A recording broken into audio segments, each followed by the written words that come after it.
So I've been watching some of the man-woman myth films that I made years ago now. I'm trying to remind myself of the work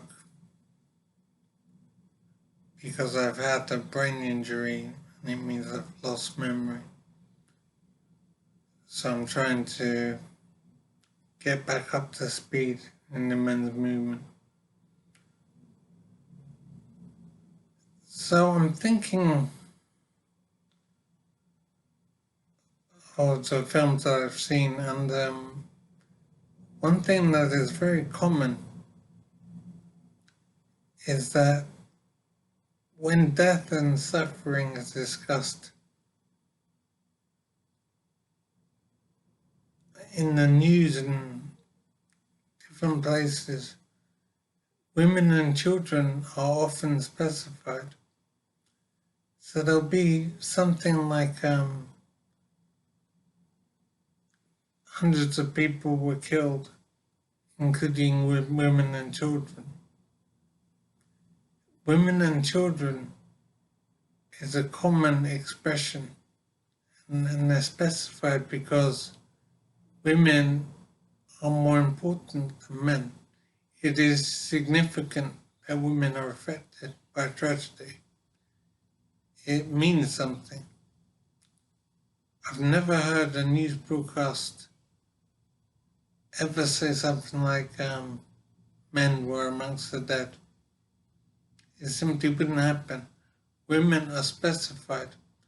And I was wondering if the same thing would ever happen talking about different races.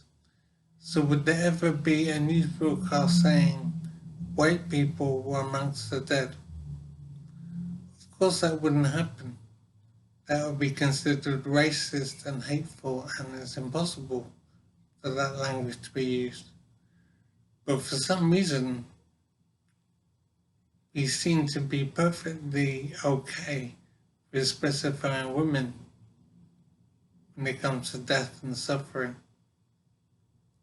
And men are not mentioned. So I don't understand how this can be possible, and it is very common in news broadcasts. Women are specified and men are ignored. It is basically hateful and inexplicable and absolutely outrageous that this happens. I don't understand it. I don't understand why these news shows are comfortable being so hateful towards men. Men should be aware of this and should not tolerate it.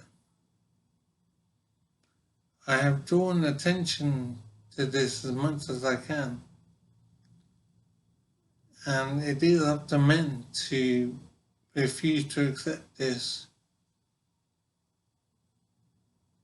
to be disregarded, and that as if the lives of men are less important than the lives of women. It is absolutely despicable that this happens, and men should not tolerate it.